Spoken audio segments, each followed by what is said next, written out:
So I wanted to welcome everyone to this afternoon's Social Vulnerabilities in Disaster Recovery workshop. And just a quick story about why this presentation is here at this conference. Okay, the idea of having this workshop at this conference was actually born out of comments on one of the surveys that you have in your folders from last year's conference to address the issues of inclusion and equity in disaster recovery. And when I saw LaKeysha and Tyrone's full 90-minute presentation at last year's National VOAD conference in Rhode Island, I knew I had to bring them here to New York. To our audience here. So without further ado, please welcome from the great state of Missouri, LaKeysha Fields and Tyrone Ford.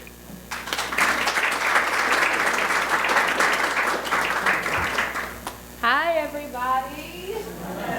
So we're going to talk about, are we there yet? The road to addressing social vulnerabilities in disaster. And this is an interactive session. So we expect participation.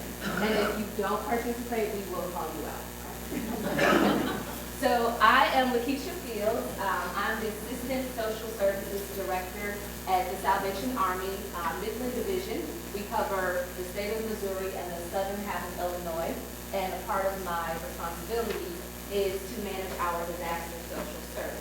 And this is Tyrone Ford. And Catholic he is. I thought that was my own little drum roll. No, I am the Director of Service Integration for, yes. Oh, we hate talking in front of the microphones and we like to move around. So this is annoying. This is not how we work. So the Director of Service Integration, which is responsible for strategic planning and process improvement for about 65 programs within our federation. And one of those happens to be disaster recovery, which I oversee. And that's how I am here today. So, is that my clap? So as David mentioned, this session is usually about 90 minutes and we run out of time. So we have truncated it a lot. So we're going to give you just the highlights, okay?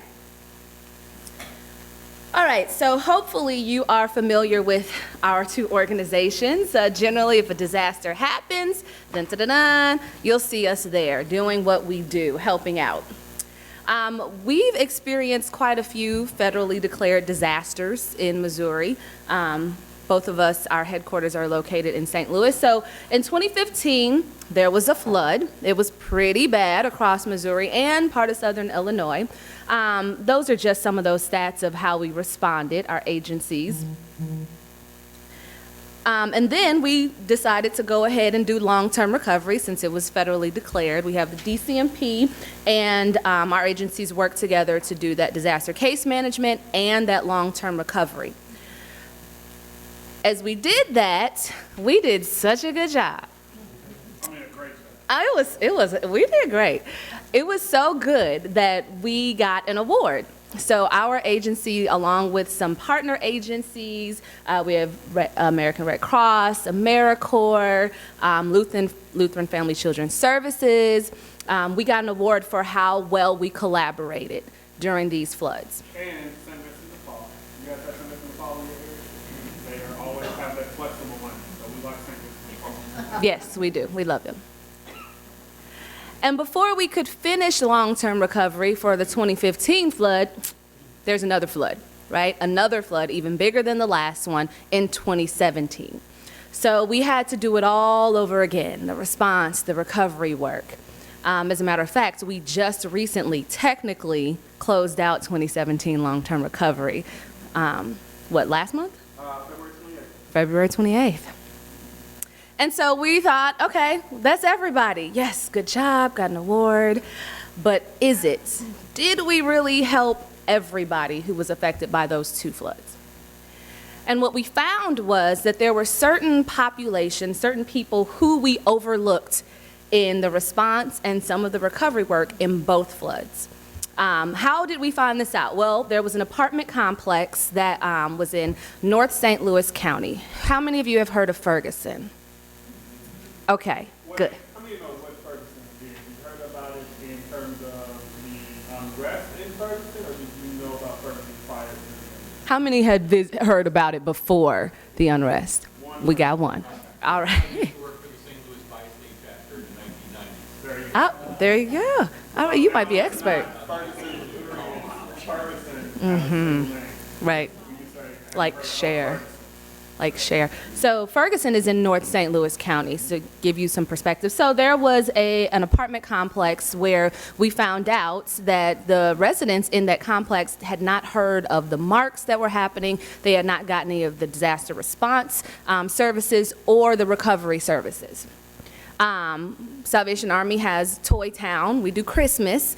And we found as we were doing intake on some of those clients, because some people were doing a very good job of being trauma informed, we were getting that background information and found out that, hey, that client who's applying for toys was affected by the flood and had no clue about the services.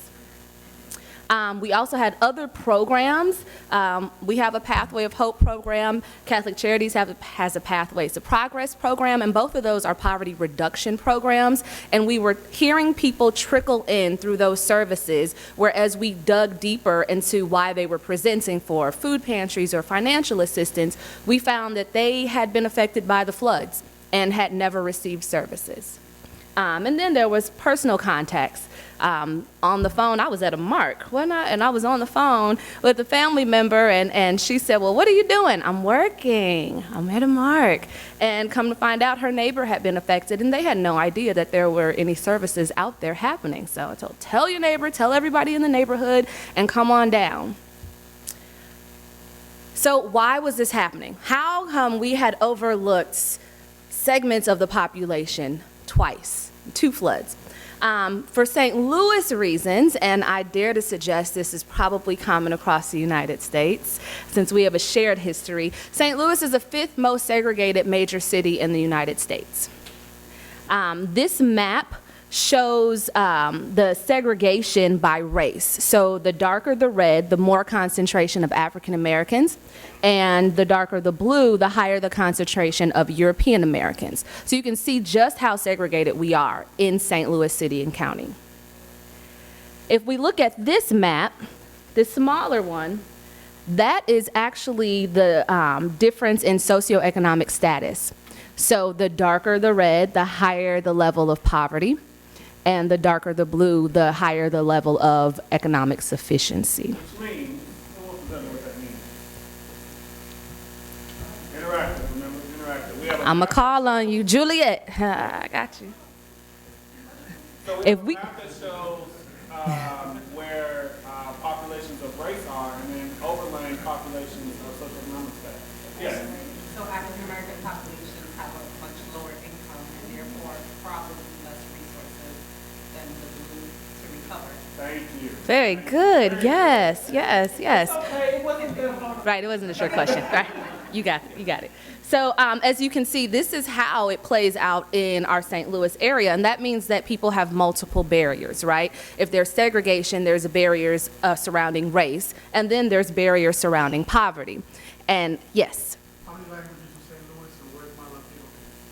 So the Latino community in St. Louis is actually more spread out. It's not as concentrated as the diversity between African American and European American. Yes, but that's your question. It's in South City, most of the time is where the Latino population is. There is some in North County, St. Louis, but it's not, they are spread out more than there is a specific hub of a population in terms of Latino community. Besides English, what other languages are being spoken? Actually, St. Louis has the 2nd largest population of Bosnians outside of Bosnia, and so Bosnian is a very popular language in St. Louis. I had a question here, and then we'll go there. It was in relation to this question. I was wondering if the Latino population was directly related to how they identify, whether they identify as a white Latino or a black Latino. You know, I would probably suggest that because that's how the information we collect is, you know, as confusing and frustrating as it probably is segregated along those lines. But as Tyrone mentioned, In St. Louis proper, in the city, in South City, we have a lot of refugee, we have Hispanic, we have Asian populations kind of segregated into that South City location. So that would be like right around here. As you can see, there's multiple colors there. And question over here. Oh my gosh, you're so right. How did you know that? Yes, you should be up here. So, yes. That's exactly what happened. Where you see the stars, this is where we had our marks, right? So the higher concentration of African Americans, a higher concentration from poverty, though the marks were out here. And to give you some perspective, from North St. Louis County to even that very first mark or the closest mark, if you're on public transportation, that's 3 hours up. And that's if you even knew that there was a mark at the time that they sent out. Right, and remember at Marks, we like to give away a lot of services, not just financial assistance, but flood kits, right? These buckets and food bags and cases of water. So you can imagine somebody needing to take public transportation to get there. How are they going to get those services back home? Yes? So, with this in mind, who determined the march? That's a good question. I'm glad you asked. So we have very active coads, as who mentioned that? Greg mentioned that? He did, that Missouri has very active coads in our counties. So it's really between the state, the coads, and American Red Cross sets up our marks. So the locations were based on, and we'll get to this soon, who participates in those coads, who has the resources, and what locations are available because of who's sitting at the table. But we'll get there. Good question. Yes. What was the scope of flood damage in that area? Was it across the whole area? So it was across mostly, now this down here we get into some other counties, but a lot of the flood was happening around here and up in North County. So it was kind of like there. Now, a lot of it was flooding in the basements and sewage backup up here, and then the rivers along here. So, based on yours, what was the concern of the elected officials that were in the areas that were targeted, or did they realize that they were receiving supplies and resources necessary for their survival? So our COADs and generally our disaster response does not have a lot of participation in the local elected officials, simply because, and you may or may not have heard about this because of Ferguson. In St. Louis County, there's like, what, 112 municipalities, and each of them has their own little government, police force, fire department. So working together is like beyond. It's crazy. So to get all of them on the same page, though they're invited to participate in the COADs, most of them did not. And most of them have not had a voice in saying anything or even voiced concerns about it. So it's really the voluntary organizations who have been representing the communities that they serve. You guys have some good questions. All right. Oh, it's me. It is. Okay. So, why does it matter that we look at social vulnerabilities? Why does it matter where we place a mark? I'm sorry, I'm not used to this microphone thing. Sorry, camera guy. But why does it matter? Interactive, right? This is an interactive session. We're not just here to talk. We're here to get feedback from you. So why should it matter? Yes. Oh, your hand wasn't up? Well, go ahead. You got to answer.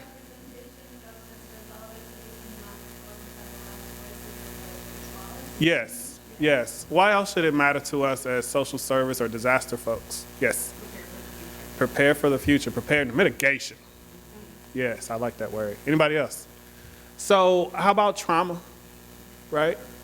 So then people in disasters then have mental health issues that kind of result from being in disasters. Mental and emotional health. Physical injury to those that have been affected. I should put some glasses on because I can't see the computer. Yeah, where's my, see, that's why I have my finger. Anyway, moving on. Compounds existing barriers, okay? People lose possessions, home, sense of community, sense of self, all that, thank you. Poverty, why is poverty on there? What do people in poverty that go through a disaster, what ends up happening to people in poverty? They stay in, or it gets worse. It goes deeper. I see pointing down, or gets worse, goes deeper. The domino effect. Who else is affected? Is it just the head of household? Is it just the person that owns the home? Who else? The families, yeah. The children. Small businesses, right? Because a lot of small businesses in towns that get affected. Insurance costs, where they go? Yeah. Property values, where they go? Right. And then community resources are stressed. Why is that one on there? So you have so many food pantries, so many social service agencies, so much funding, and then a disaster hits, what happens? They run out, right? So the people that weren't in the flood that are already relying on these services don't get access, right? And then local support agencies. Tell her I said hello. And then donor fatigue. Do you guys get that here in New York? Okay, so we had that. If you looked at our first couple of slides, the first year we raised about $1 million. The second year, the number was wrong. It said 3, but it was 6. It was 600,000. And so that's a year and a half difference. We raised 400,000 less the second flood, right? And that's an example of donor fatigue. And then during that time, there were hurricanes happening in Texas and Puerto Rico and that sort of thing. So social vulnerabilities, what are they and what do we do about them? What are social vulnerabilities? So that's what this is about, right? Identifying what they actually are. Name one. We already talked about one, socioeconomic status, right? Race, right? Who else? What are social vulnerabilities? Language. Keep that in mind. Language. Said it. Age, culture, citizenship. I'm going to throw some of these up there. Education. So age, you guys have mentioned. Ability, right? Physical, mental health. Language, we talked about. Socioeconomic status. Gender, identity, or preference, depending on your take on that. Citizenship, someone mentioned. Say it again. Medical issues. Religion. Others? Any ones we missed? How about the extent of the effect of the disaster on that household? Yes. How far does it go, right? Does it just stop at the rebuilding and repair of the home? Does it stop at the trauma? Are the family members that you may have moved in with or helped you, are they affected? So how far does it go, right? Your community, friends that have maybe people or family members that relied on you. Maybe you were helping a number of other families. Maybe you worked in a social service organization where you provided care to clients. And now you can't come to work and then they don't get the services they need, right? That was a good answer. Yes, sir. What about homelessness? Homelessness. Yeah, yeah, we talked about homelessness. Good one. Good one. And in our case, people who had double impact, they were affected by 2015 recovery, flood, and before they could recover, 2017 hit them again. So there were people who were fatigued from disaster fatigue. Disaster fatigue. There you go. Crime. Elaborate.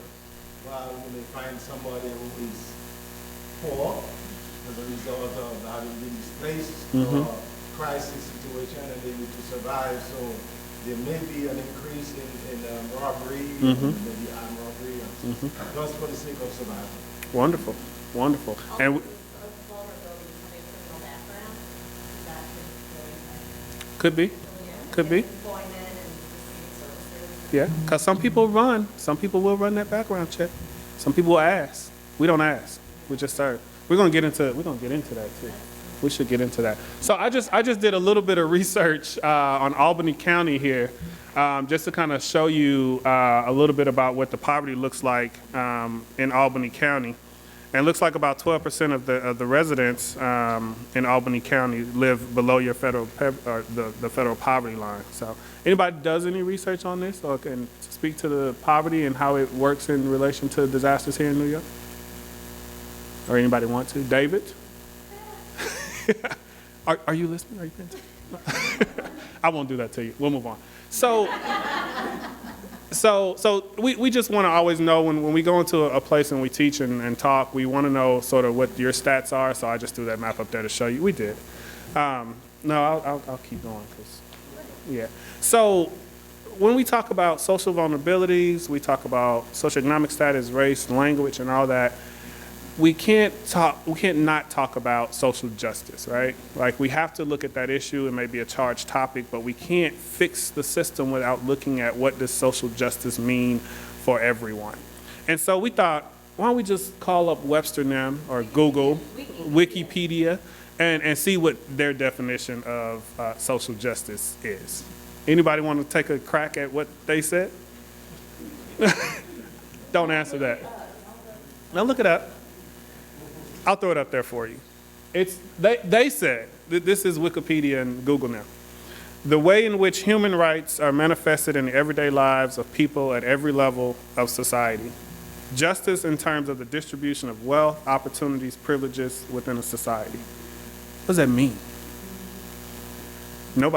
We got a whole lot of high-level educated bachelor's, master's, PhDs in the room. What does that mean?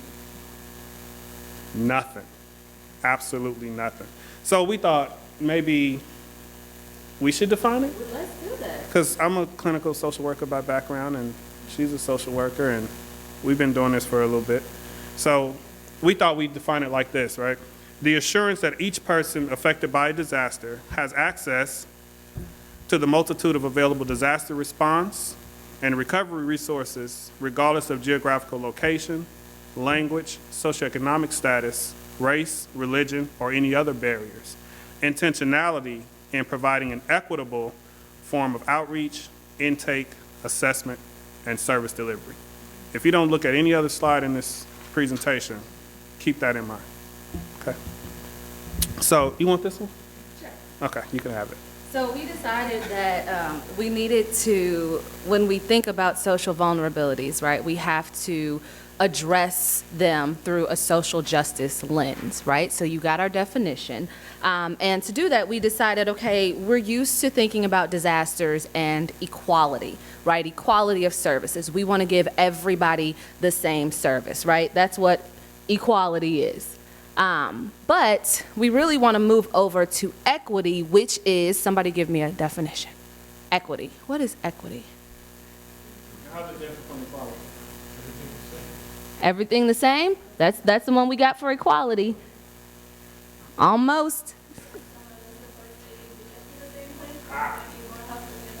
Okay, very good. Giving someone the supports they need to get to the same place. Anybody else? I heard once that it was everybody gets. Juliet wanted to say that. Well, no, I'll let you say it. Let her That's say my it. favorite one. Go ahead. That was my Go ahead. favorite too. About the shoes. Yeah. Uh-huh. Let's talk about shoes. Let's talk about shoes. So equality is like giving everybody a size 7 shoe, and equity is giving everyone the shoe that fits them the best. Exactly. Right. We love that one. In disasters, we tend to say, okay, we're going to give everybody a $50 gift card. But Tyrone has 4 kids and an elderly grandmother, and LaKeysha is a single individual, so her 50 is probably okay. My 50 won't even buy the pair of shoes that my one kid needs to go to school, right? Mm-hmm. So how is that equitable, right? And that's what we tend to do with disasters. It's just hand out a bunch of resources, but they're not paid for the individuals or the families that actually need them. Right. So here's the difference, just listed up there. Equity is giving people what they need, right? Not just giving everybody the same thing. Equality is the goal when everybody is starting from the same place, right? But here in our great state, I'm ahead of myself. Here in America, everybody's not starting from the same place. As much as we like to think that, we're not. There are social vulnerabilities that exist. And equity should be implemented when people are starting with certain advantages or disadvantages. I keep doing that. Yes. Let's do it. Okay, so we have a great activity to demonstrate equality versus equity and how, you'll see. Pull it out. Pull it out. Okay, so at your tables, and I'm stepping away from the mic. You guys have these pads of paper. Everybody take a piece of paper, tear it off, ball it up.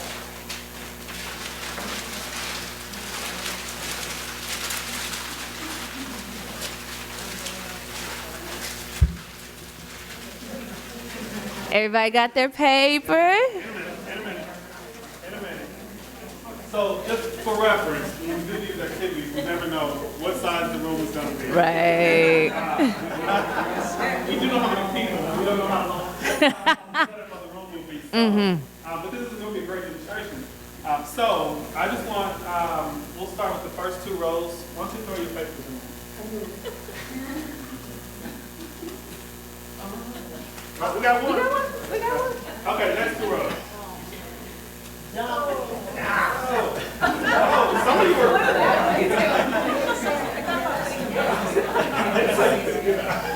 Third row. Ladies and gentlemen. Okay, 3rd, 4th, and 5th. Go ahead. 3rd, 4th, and 5th rows. You might want to duck up front. Last row. And in the back. Oh no. Oh. All right, so you got in. Oh, right. So we'll talk about why you got injured. So what did you guys observe about this activity? Say it louder. You have an advantage when you're closer. Who else? What else did you guys observe?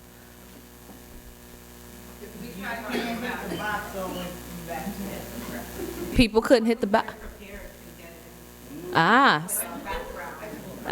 Somebody who's better prepared maybe could have got it in. Yes. Take Iris' demonstration, those that have capacity, those that have wherewithal,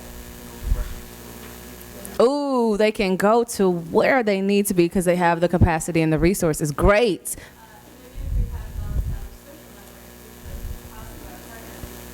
Oh, that's a new one. I like that one. Right. We didn't say you couldn't just pass it. Good. In the back. I'm not sure if I heard it exactly, but people back here, we'll never make that. But they do it anyway, and inadvertently, or maybe on purpose sometimes. So, because the people who have those resources have advantage, and with that is respect, or that they have that advantage, and here we don't. Mm-hmm.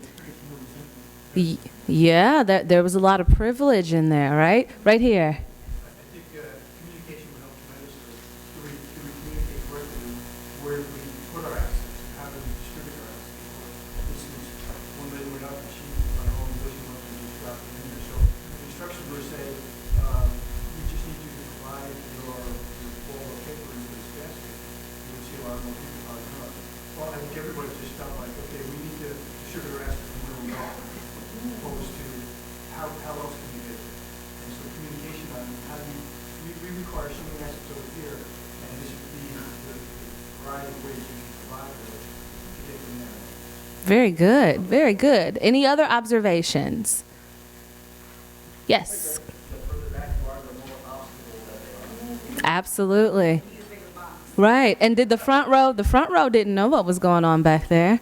All right. They just happened to sit in the front row. Right? But even those that are in the front row will miss the box. We had one who made it. Right. So you might be in the front row, going back to the gentleman who spoke before, that aspect of communication and instruction goes a long way. One of the aspects of privilege, very good, is not that you're guaranteed success, is that you have more ability to succeed. You have more resources, or you're closer. We had somebody get it in there, but it's not a guarantee. Yes. You didn't have all the information? Yeah, well, what information could we, tell us more. What information could we have given out more? All the things that people have been saying. Oh, yeah, definitely. Definitely. What else? Any other observations? Good. You guys are. I have one observation. Yes. I suspected that not everybody tried because some may have said, well, I'm all the way to the back, I'm not going to make it, so I'm not even going to try. Oh, yes. There definitely is a hope deficit the further back you get sometimes. Yes. And I noticed that there was no accommodation made for those that weren't in the room. No opportunity for to have access to. Absolutely. You're right.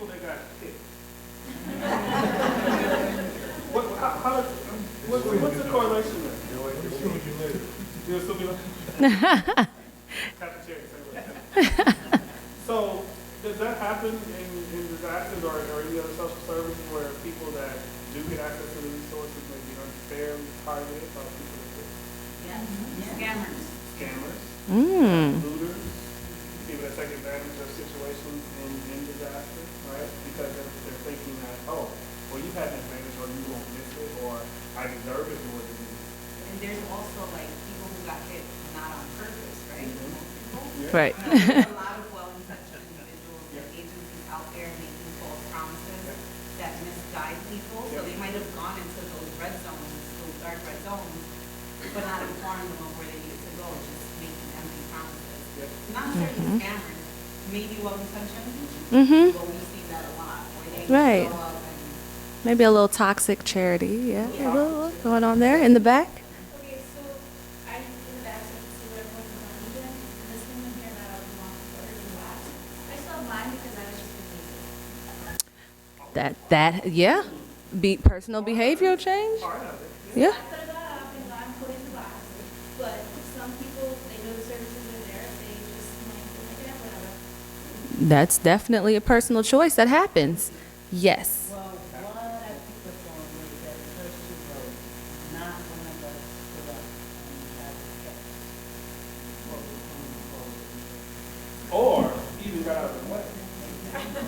Right. That's what you said right here in the back. Iris, had the ability to go and put stuff in the box, whereas we were close in the middle, back, Mm-hmm. Yes. So ideally, Very like, good. a trash can, or a good trash can, not just at every aisle, right? But in between the aisles or within reach of every individual. Mm-hmm. Right? Mm-hmm. Nice. And it worked out for the last, I think everyone in this room, was a disaster, because I know how to help the other people. I'm not sitting on the aisle and felt I looked down and said, maybe we need to take it. But I think everyone else is going to do this as a disaster. And that takes coordination, right? That takes awareness, right? Which is why we're talking about the difference between equality and equity, because what we usually give out in disasters is equality.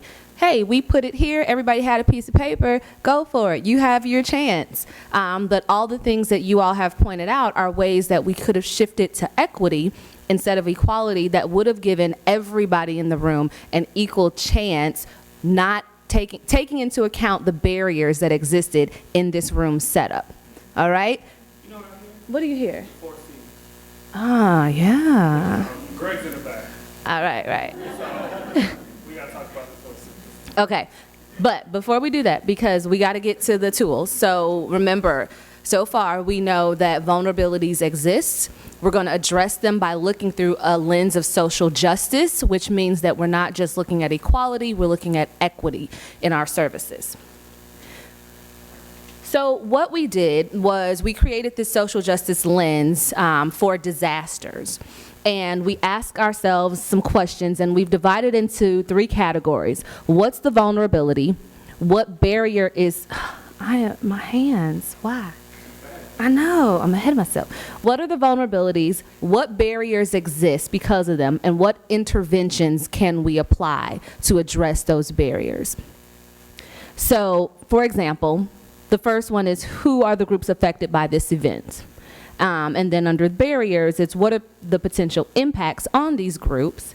And then have you intentionally involved stakeholders who are also members of the communities affected by the event? Right? These are questions that we should be asking ourselves. Next, does the event have potentially disproportionate impacts or produce other unintended consequences on communities of color or low-income communities? Now, we asked this because we applied this to St. Louis, but you stick in all the vulnerabilities in that section. And then what are the barriers to more equitable outcomes, and how will we mitigate the negative impacts and address those barriers, right? So those are the questions that we ask ourselves through this lens when we're preparing to address social vulnerabilities in disasters.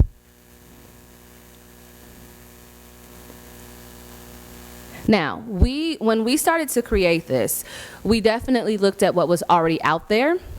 The CDC does have a, go to cdc.gov, and they have a social vulnerability index. And that index separates social vulnerabilities into these 4 categories: socioeconomic status, household composition and disability, minority status and language, and then housing and transportation. Has anybody ever visited that site to see these? You familiar? Okay, got some people in the room. In addition, Catholic Charities USA has a disaster operations map. Now, this is really cool, so you guys definitely visit it. What it is you go onto the website. Raise your hand if you've been to this website. 1, 2. Okay, so you go onto the website. You can look up a location, a county, state, whatever, and it'll give you on this right side, these are the same 4 categories of social vulnerabilities. And it'll tell you what the magnitude of those vulnerabilities are in that area. So this is some background work that everybody could do on their counties, cities, states, whatever, to know what vulnerabilities exist in my area. Now, how many of you are familiar with the CAN tier system? Yay, yeah. So the American Red Cross has this tier system, and they separate how the disaster has impacted a family. So if you do case management, you would put families in one of these 4 tiers depending on the level of impact of the disaster. So when we created our social vulnerability, what are we calling it now? A scale? Assessment. When we've changed the name several times. When we created our social vulnerability assessment, we took into consideration the CAN tier system, the Catholic Charities USA disaster mapping, and the CDC's social vulnerability. And what we did you pass out the tool?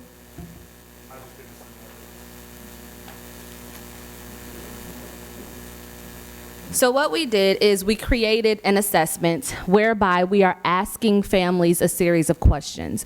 Now, we created this assessment so that it could be used in the response or the recovery phase. So some of you have response agencies, some agencies do both, some are just recovery. So we wanted it to translate. So we put it in those same 4 categories that the CDC uses, and we asked a series of questions that would give people a choice between minor, moderate, and major, depending on what their vulnerabilities are. So Tyrone is passing those out so you all can take a look. And just as an aside, this is currently going through peer review, so we have updated it and changed some things from the last time we presented it, and it's going to go through a final peer review, so it may look different even after the final peer review. Now on the back is how you score it. So the goal is for a case manager, volunteer, caseworker to administer this assessment, and the clients or survivors will get a score, and it'll be their social vulnerability score. And once they have that score, then each agency has the choice of how they want to use that. So for instance, in the response phase, if I'm at a mark, and this is how we use it at Midland Division, Salvation Army, if there's a mark, I have the case managers determine that. Previously, we determined how much financial assistance we gave based on your damage level and your household size, right? So if you had 4 in the household and your home was destroyed, you got this amount. If you had 2 in your household and your home was just affected, you got that amount. Now we have incorporated the social vulnerabilities into that financial assistance that we give. So now we're taking into account your damage level, your household size, and your social vulnerabilities, because we know that those multiple barriers will make it even more difficult for you to recover from this disaster. So we're going to give you more based on that score. In the recovery phase, that long-term case management, the score can also be used to determine who you help first, right? So we know that in case management, if a family can recover on their own, they will recover on their own. But 2 years, 3 years, 7 years later, people haven't recovered to where they were before because they can't, because they need that assistance. Unfortunately, what would happen is with the can-tier system, there might be somebody who has a level totally destroyed, but they have an easier time recovering than somebody who may be majorly destroyed, but they also have a physical handicap, they have a medical condition, they're a single-parent household, they have children under the age of 17, all these multiple barriers. So when we would get to them in case management, by the time we saw them at our Toy Town or in our Pathways programs, the funding was gone, because they hadn't accessed anything.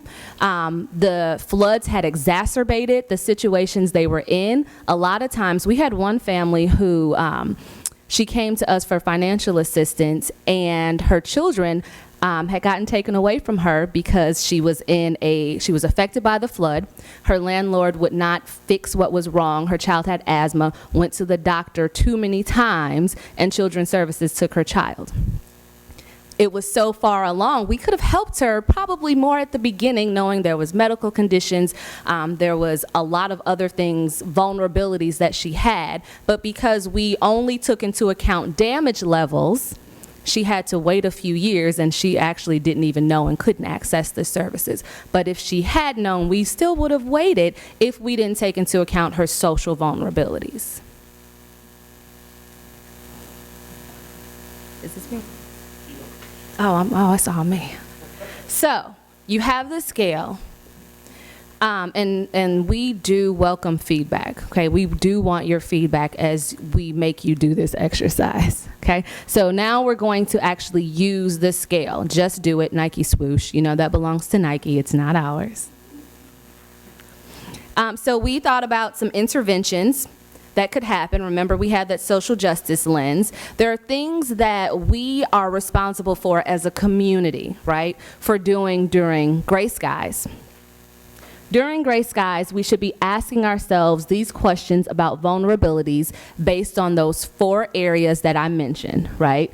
Housing and transportation, minority status and language, what barriers exist, and then what interventions we can do. Now, we filled this out based on St. Louis and what we know about our areas, but you all are content area experts in your own communities, right? So this is the type of scale or lens that you should be using and asking yourselves these questions. And because we don't have so much time, I'm not going to go through everything that we did, but I will point out, because race is a very strong indicator in St. Louis of socioeconomic status. When we got to minority status and language, we knew that one of the barriers was outreach and access. And so our interventions that we said was we have to have intentional advertising.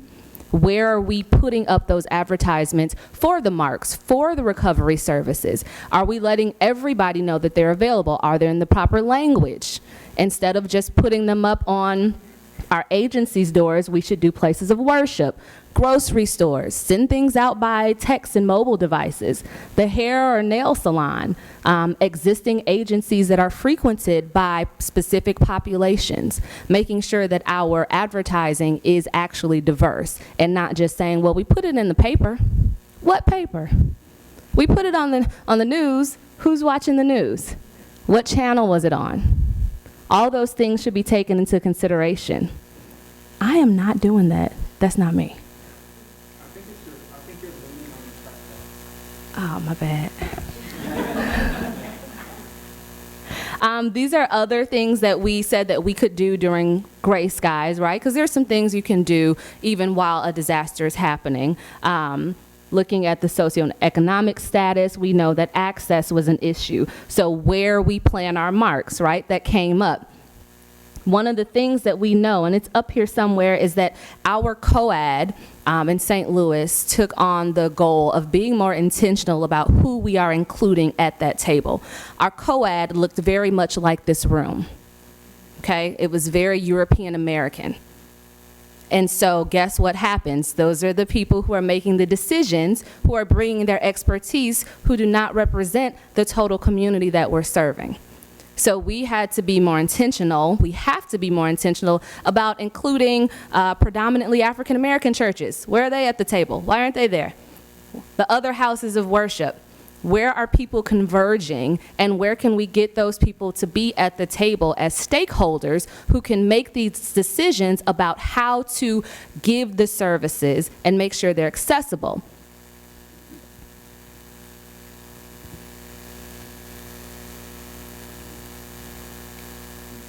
I did. I broke it.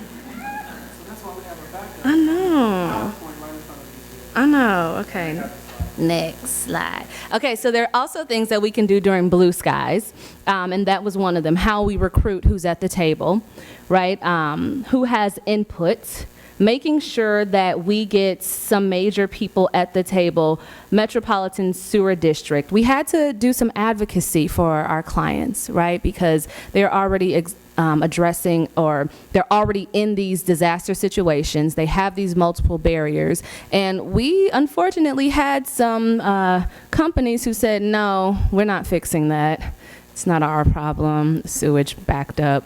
It's your problem, but don't touch our, stuff. So you really can't fix it, and we're not going to fix it. And we had to do some advocacy for people because we realized that was a vulnerability. Now, activity. This is a group activity. So you all have the vulnerability assessment. You also have scenarios. Now you're going to, go ahead. So I'm trying to just group you at your table because we can't do that, right? So It might be a little hard. It might be a little difficult because they're so spread out. Maybe like the people like in the group. I'm sorry. Who has a scenario that I put in front of them or near them? So cluster yourself in that 4 or 5 people, probably likely the people in front of you that can turn around and be in your group rather than the long tables. Hold it up. You should be in groups about 4 or 5, no more than 5. If you need to consolidate. And where a group or grouping that does not have a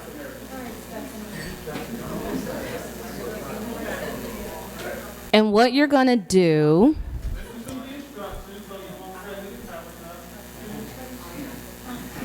we learn quickly. So here are your directions. So you have the scenario. Please go ahead and read that in your groups. And you also have the social justice lens. You're going to identify what the vulnerabilities are, the barriers, and what interventions that you all come up with that can be applied to this situation. All right, we're going to give you a few minutes to do that because we want to leave time for questions. So you have, let's say, 5 minutes. All right, go. Time.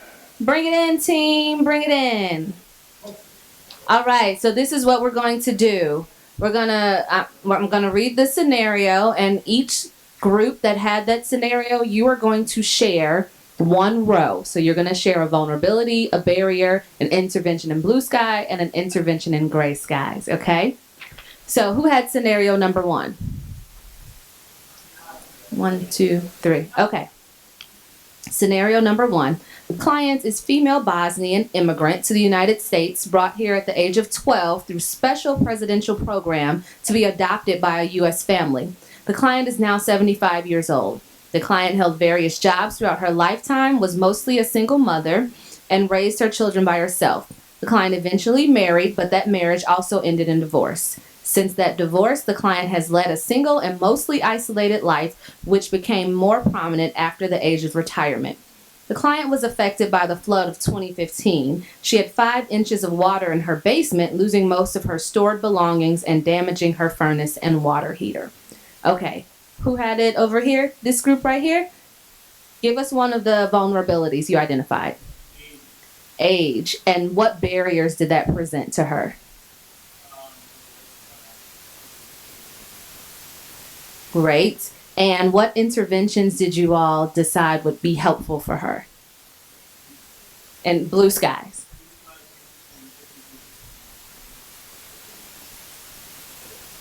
Okay, so that prevention, because of her age and not being able to do those things on her own, making sure there's resources to do that. And what did you identify, gray skies? Cleaning, tell me more. Mucking and gutting. All right, people who have those vulnerabilities of age definitely need those services done for them. Very good. This group, you had scenario 1?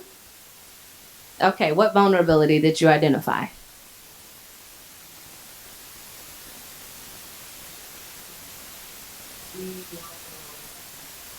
Okay, and what barrier?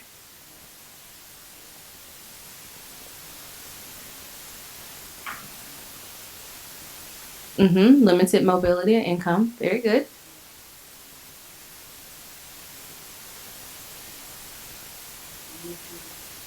Little louder.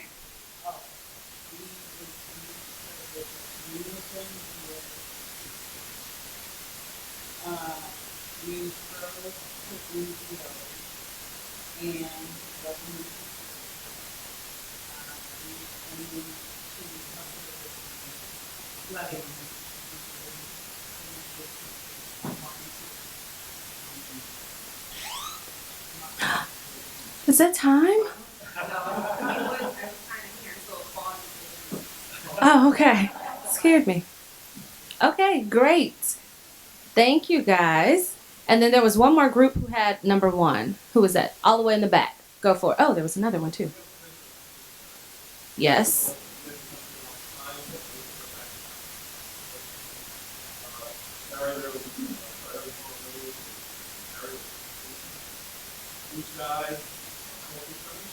Mm-hmm.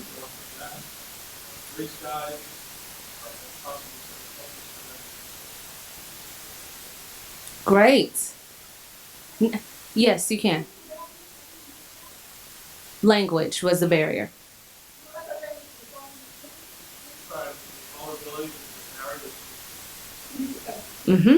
Okay, so I hate to disappoint you guys, but our time is up.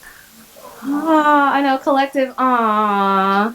So, we have like 1 minute. So, are there any pressing questions that you all have? I have one question back here in the back. Yes, sir. I just want to get my hats off to you guys. I'm not familiar with any other kind of index that kind of emergency managers have to damage assessment for our clients, right? So my ask is that you guys report this project, see how we can leverage existing systems, management, go at it for us, and also see if there's a way to map that. Absolutely. Absolutely. We would definitely love to do that. Make sure we get everybody's information and we have cards available as well. Any other questions? Oh, perfect. Well, thank you guys.